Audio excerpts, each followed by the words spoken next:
반갑습니다. 지금 보시는 영상은 오늘 테슬라에서 공개한 호주 시드니 자율주행 영상입니다. 호주 같은 경우 우엔들 국가이기 때문에 보기만 해도 상당히 헷갈리고 자인들 국가에서 운전하던 사람이 호주에서 운전한다면 금방이라도 역주행하는 실수를 할 것 같은 느낌이 듭니다. 하지만 테슬라의 FSD는 시드니라는 복잡한 대도시에서도 완벽하게 작동을 하고 있으며 고속도로 역시 완벽한 주행을 보여주고 있습니다. 지금 이 영상에서 사용하고 있는 FSD는 감독형 FSD이지만 여기서 가장 중요한 점은 테슬라의 FSD 기술은 그 어떤 국가에서도 당장 사용이 가능하다는 점입니다. 테슬라를 제외하고 그 어떤 자율주행도 테스트가 진행된 국가가 아닌 다른 국가에서 바로 작동하는 자율주행은 없으며 자인들과 우엔들 모두를 완벽하게 처리하는 자율주행은 테슬라가 유일합니다.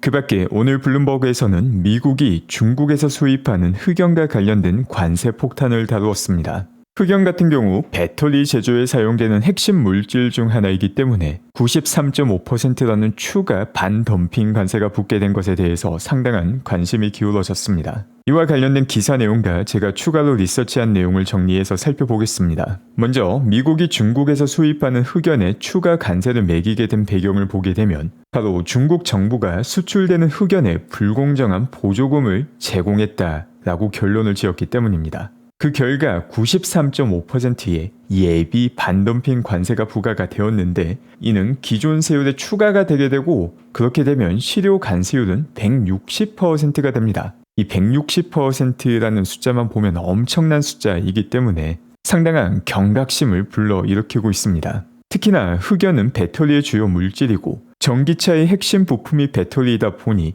전기차 산업에 주는 영향에 대해서도 관심이 집중되고 있습니다. 지금까지 나타난 시장의 반응을 보게 되면 중국에서 흑연을 수입하는 배터리 공급업체의 주가는 하락한 반면 북미에서 흑연을 생산하는 업체들은 급등하는 모습을 보여주었습니다. 그럼 이번에 부과된 흑연 관세와 관련해서 테슬라에 미치는 영향에 대해서도 정리하겠습니다. 먼저 첫 번째 장점을 보게 되면 테슬라는 전기차 제조업체 중에 북미에서 배터리 부분이 가장 많이 수직 통합된 기업입니다. 물론 테슬라가 가장 많은 전기차를 생산하기 때문에 이번에 결정된 흑연 반덤핑 관세로 인해서 테슬라가 가장 큰 영향을 받지만 공급망 다각화를 통해서 이 영향을 가장 빠르게 줄여나갈 수 있는 것 역시 테슬라다라는 점이 중요한 장점 중 하나입니다. 그리고 두 번째 장점이 더욱더 중요한데 이 160%라는 관세율만 보게 되면 엄청난 영향을 주는 것 같지만 흑연이 차지하는 전체 비용은 여전히 미미한 비율입니다. 이와 관련된 내용은 조금 이따가 더욱더 자세히 살펴보겠습니다. 그리고 단점을 보자면 미국에서 생산되는 전기차가 중국 배터리 공급망에서 완벽하게 독립하기까지는 시간이 걸릴 수밖에 없다는 게 단점입니다. 이 시간 자체가 다른 기업들과 비교하면 테슬라가 가장 빠르지만 어느 정도의 시간이 소요된다는 것은 분명한 사실입니다.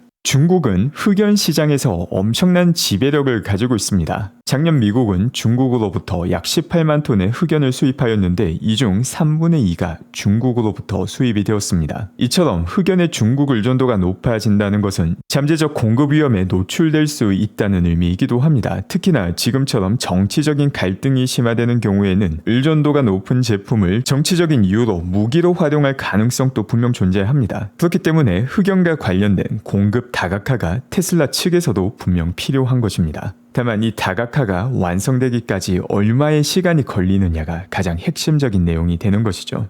그럼 실제로 이번에 부과된 관세가 테슬라에 얼만큼의 영향을 주는지 살펴보겠습니다. 일단 전기차 배터리에 사용되는 흑연을 보게 되면 이 흑연 같은 경우 톤당 가격이 약 1,325달러입니다. 전기차 배터리에 사용되는 흑연의 입자 크기 같은 경우 15에서 17 마이크론이 활용이 되는데 현재 메탈닷컴에 나오는 정보에 따르면 오늘 이 조건을 만족하는 흑연의 가격이 톤당 1,352불을 기록하고 있습니다. 테슬라가 연간 200만 대의 전기차를 생산한다고 가정할 경우 연간 필요한 흑연은 약 46만 톤입니다. 그런데 테슬라가 생산하는 많은 전기차는 미국뿐만이 아니라 중국과 독일에서도 생산이 되고 있죠. 특히 중국에서 많은 양이 생산이 되고 있습니다. 그런데 이 200만 대 전체가 미국에서 생산이 된다고 가정을 하고 진행하겠습니다. 미래는 충분히 그렇게 될 수 있고 또 테슬라의 불리한 형태로 가정을 하고 나오는 최종 결과를 볼 때 훨씬 더 보수적으로 접근할 수 있기 때문에 이렇게 진행하겠습니다. 연간 200만 대의 전기차를 만들기 위해서 필요한 흑연이 약 46만 톤인데 46만 톤의 흑연을 모두 다 수입한다 하더라도 이는 609 밀리언 달러밖에 되지 않습니다. 톤당 흑연의 가격 혹은 전기차 한 대당 필요한 흑연의 가정 수치에 따라서 조금 차이가 날 수 있지만 가장 많이 잡는다 하더라도 10억 달러를 넘지는 않습니다. 이게 흑연과 관련해서 테슬라 측에서 지불할 수 있는 최대 비용이 되는 것입니다. 그런데 지난 4분기 동안에 테슬라 차량 부분 원가를 보게 되면 벌써 59.4 밀리언 달러입니다. 앞서 살펴봤던 200만 대를 미국에서만 생산한다라는 가정에서 609 밀리언 달러는 전체 자동차 관련 비용의 1%밖에 되지 않습니다. 조금 더 높게 가정해서 10억 달러로 가정한다 하더라도 이는 2%도 되지 않는 수준입니다. 160%라는 관세율 자체만 보면 상당히 공포스럽게 보일 수 있지만 이 160%의 관세가 1%를 차지하는 제조 원가에 적용이 된다면 이 전체 영향력은 상당히 미미할 수밖에 없습니다. 또한 동시에 한동안은 미미하지만 분명 부정적인 영향이 있지만 앞서 장점에서 살펴본 것처럼 테슬라는 북미에서 독보적으로 배터리 부분이 수직 통합되어 있는 전기차 제조사입니다. 그 어떤 기업보다 빠르게 이 높은 관세를 해결할 수 있는 공급망 다각화에 성공할 가능성이 가장 높은 게 테슬라입니다. 그 밖에 현재 오스틴에서는 로보택시 전쟁이 벌어지고 있습니다. 테슬라가 로보택시 서비스 지역을 확장한 지 얼마 지나지 않아서 오늘 웨이모 역시 서비스 지역 확대를 발표하였습니다. 이거 자체가 경쟁이 가져오는 순기능이라고 볼 수 있으며 테슬라 역시 2주 안에 서비스 지역을 다시 확장할 것으로 예상하고 있습니다. 지금 이미지에서 보실 수 있듯이 테슬라의 서비스 지역 같은 경우 분명 재미있고 특별해 보이기는 하지만 사실 보기가 조금 숭합니다. 그리고 테슬라가 로보택시 서비스를 제공하고 3주 만에 서비스 지역을 이런 재미난 모양으로 확대했다는 것 자체가 언제라도 원한다면 더 넓은 지역으로 확대할 수 있다는 것을 의미하기도 합니다. 그렇기 때문에 지금 현재 조금 보기 숭한 모습보다는 2주 내외의 시간 안에 조금 더 일반적으로 볼 수 있는 알 모양으로 바꾸지 않을까 생각이 됩니다.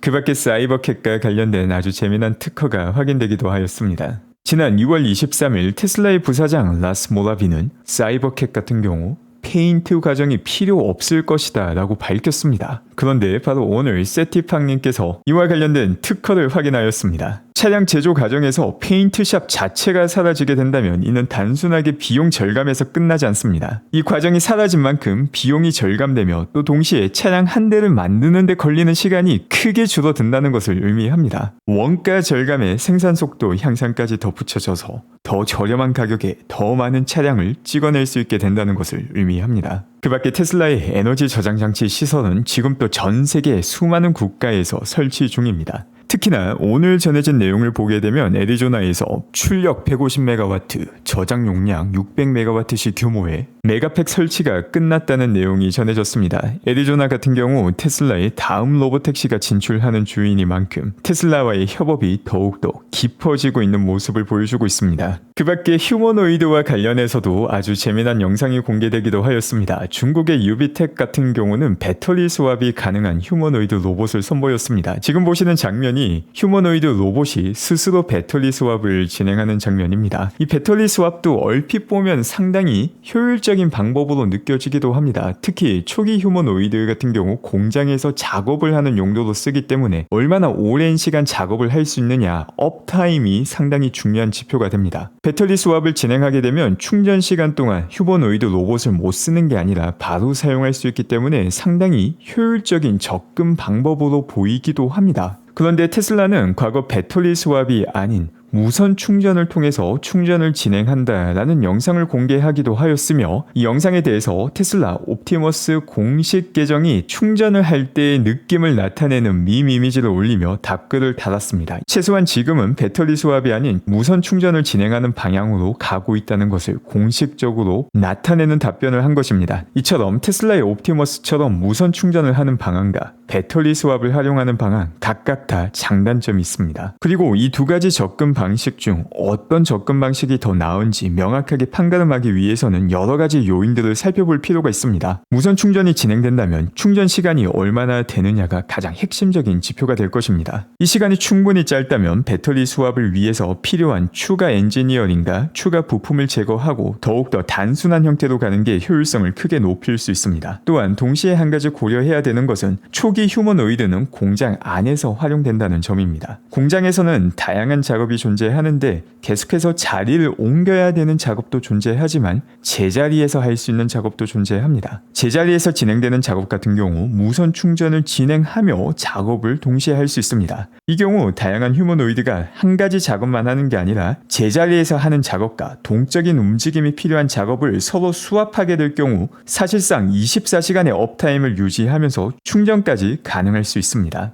이처럼 무선 충전과 배터리 수압 모두 다 장단점을 가지고 있지만 이보다 더욱더 중요한 것은 대량 생산이 가능한가입니다. 그리고 여전히 휴머노이드 대량 생산에 성공할 가능성이 가장 높은 기능은 테슬라이기도 합니다. 또한 오늘 테슬라는 이번 3분기 이후 끝나게 되는 7,500불의 전기차 보조금을 강구하며 또한 동시에 자동차 대출 이자에 대해서 최대 10,000불까지 소득공제를 받을 수 있다는 내용을 작성하였습니다. 이와 관련된 내용은 여러 번 정리하였지만 이 7,500불 같은 경우 세액공제로서 실제 내야 되는 세금을 7,500불만큼 줄여주는 효과를 가지고 있습니다. 그런데 이 10,000불의 소득공제 같은 경우 내가 내야 되는 세금을 깎아주는 게 아니라 과세 대상 소득을 10,000불만큼 줄여주는 효과를 가지고 있습니다. 그렇기 때문에 실질 효과는 10,000불의 소득공제가 훨씬 더 적지만 중요한 점은 이번 3분기 안에 테슬라 차량을 구매하게 되면 7,500불의 보조금과 함께 10,000불의 소득공제까지 함께 받을 수 있다는 점입니다. 사실상 전기차 구매 소비자 입장에서는 가장 큰 혜택을 받을 수 있는 게 이번 3분기가 됩니다. 그렇기 때문에 3분기 미국 내 판매량 같은 경우 높을 수밖에 없으며 4분기 같은 경우 7,500불의 보조금이 사라짐과 함께 소비자 입장에서는 모든 전기차가 1,000만원만큼 더 비싸지는 효과를 가져오게 됩니다. 이처럼 다가오는 테슬라의 미래를 보게 되면 다양한 플러스와 마이너스가 요동을 치고 있습니다. 당장 3분기만 본다면 전기차 관점으로 볼 때도 엄청 좋지만 4분기 이후부터는 또 상당한 피해가 있을 게 너무나도 뻔한 상황입니다. 그런데 또 동시에 로보택시가 확대가 되고 있으며 저가형 모델도 나오고 있기 때문에 이를 감안하게 되면 7,500달러의 보조금 삭제를 상쇄시킬 수 있음을 볼 수 있습니다. 중요한 점은 언제 저가형 모델이 대량 생산이 되어서 의미있는 판매량을 기록하고 로보택시가 얼마나 빠르게 확대되는가입니다. 그런데 여기서 중요한 점은 내 투자 기간과 투자 관점이 뭐냐입니다. 내 투자의 기간이 올 3분기, 4분기일 경우에는 이 플러스와 마이너스의 싸움에서 누가 이길지 그 누구도 알 수 없는 베팅과 가까운 싸움이 시작되는 것입니다.